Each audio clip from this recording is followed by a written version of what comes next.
পশ্চিম বর্ধমান। আর এই পশ্চিম বর্ধমান আসানসোল কর্পোরেশনে 31 নম্বর ওয়ার্ড, বহু বছর ধরে রাজনীতির সঙ্গে যুক্ত যিনি, তার কাছে তো অবশ্যই আছে, ছবি তো দেখতেই পাচ্ছেন, আশা প্রসাদ।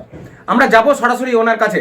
কাউন্সিলর হবার পর থেকে এখনো কতটা উন্নয়ন করেছেন তার ওয়ার্ডের জন্য, কারণ আসানসোলে সবসময় দেখা যায় একটা নিকাশি ব্যবস্থা বর্ষাকালে এবং পানীয় জলের কিছু একটু সমস্যা থেকেই থাকে। যাব প্রথমেই ওনাকে হ্যাপি নিউ ইয়ারের শুভেচ্ছা জানাই।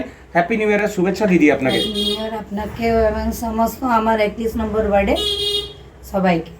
দিদি, কাউন্সিলর হয়েছেন, কি কি কাজ এখনো অবধি করেছেন আর কি কি বাকি আছে বলে আপনার মনে হয়?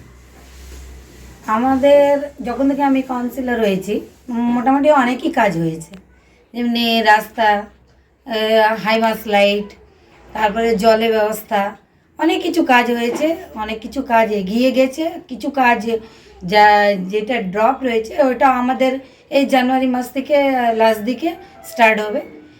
আশা করছি কি ওয়ার্ডে অনেকই কাজ হয়ে গেছে, আর মানে এমনি কোনো কাজ বাকি নাই, যেতে মানুষ খুব অতিরিক্ত মানে ইয়ে করবে কি না আমাদের ওয়ার্ডে কাজ হয়নি এমনি বলে কেউ। আপনি তো ঘুরেছেন এই ওয়ার্ডে, ঘুরে আপনি মানুষের কাছে গিয়ে, আমরা সারা দিন মাঠে নেমে কাজগুলো করি, যে কাজগুলো বাকি আছে সেটা আমরা দেখি, মানুষের সাথে মিলি, কি কাজ বাকি আছে না আছে ওটা দেখি আমরা কাজ করি। দিদি, এই যে সামনেই আবার তো গ্রীষ্মকাল আসছে, আবার বর্ষাকাল আসবে, এই যে নিকাশি ব্যবস্থা, জল জমে থাকা, সেই ড্রেনেজ ব্যবস্থার কাজ কি একটুখানি হয়েছে বলে আপনি মনে করছেন? একদম হয়েছে। আর আর আমার এই 14 তারিখে স্টার্টও হবে।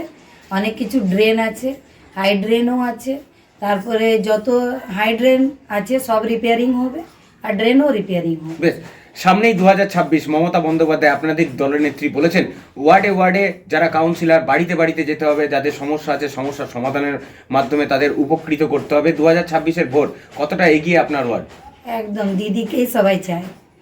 আমরা যেই রকম মাঠে নেমে কাজ করছি, দিদির যেই রকম আদেশ, সেই আদেশ অনুসার আমরা কাজ করছি, কাজটা চালিয়ে যাচ্ছি, মানুষের কাছে আছি, সবসময় মানুষের পাশে থাকি আর কাজগুলো করি। আমরা আশা করি কি গত বছর থেকে আর বেশি ভোটটা দিদি পাবে, তাহলে আবার মুখ্যমন্ত্রী? একদম। বেশ, আমার শেষ প্রশ্ন একটা থাকবে। 5 তারিখ, 5ই জানুয়ারি আপনিও মহিলা, মাননীয় মুখ্যমন্ত্রী মহিলা জন্মদিন গেছে, কি শুভেচ্ছা থাকবে তার জন্য ডেলি নিউজ কলকাতার থেকে?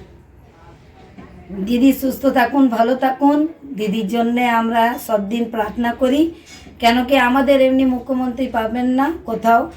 আর আমাদের যত এখানে ওয়ার্ডের লোকরা আছে দিদিকে নিয়েই চলে, এমনি না হয়তো বিরোধী দলরা আছে, তবুও আমরা দিদি যার কাছে যাই দিদিরই কথা শুনি। আমরা যেরকম দিদি মানুষের কাছে কাজ করে গেছেন, দিদি যা বলেছেন তাই করেছেন, আর ওই অনুযায়ী মানুষ ওনাকে ভোট দিবে।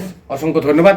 শুনলাম, বললেন 31 নম্বর ওয়ার্ডের কাউন্সিলর, 2026-এ যে ভোট আসছে বিপুল ভোটে জয়ী হবে মাননীয় মুখ্যমন্ত্রী মমতা বন্দ্যোপাধ্যায়, এই আশাই তিনি রাখছেন। এবং যে যে কাজগুলো এখনো বাকি আছে, কাজ তো হবেই, সারাদিন দেখবেন, আপনারাও থাকবো, অবশ্যই দেখাবো আপনাদেরকেও। ততক্ষণে দেখতে থাকুন ডেলি নিউজ কলকাতা। ক্যামেরায় মদনের সঙ্গে সুপ্রিয় পরামানিকের রিপোর্ট, ডেলি নিউজ আসানসোল।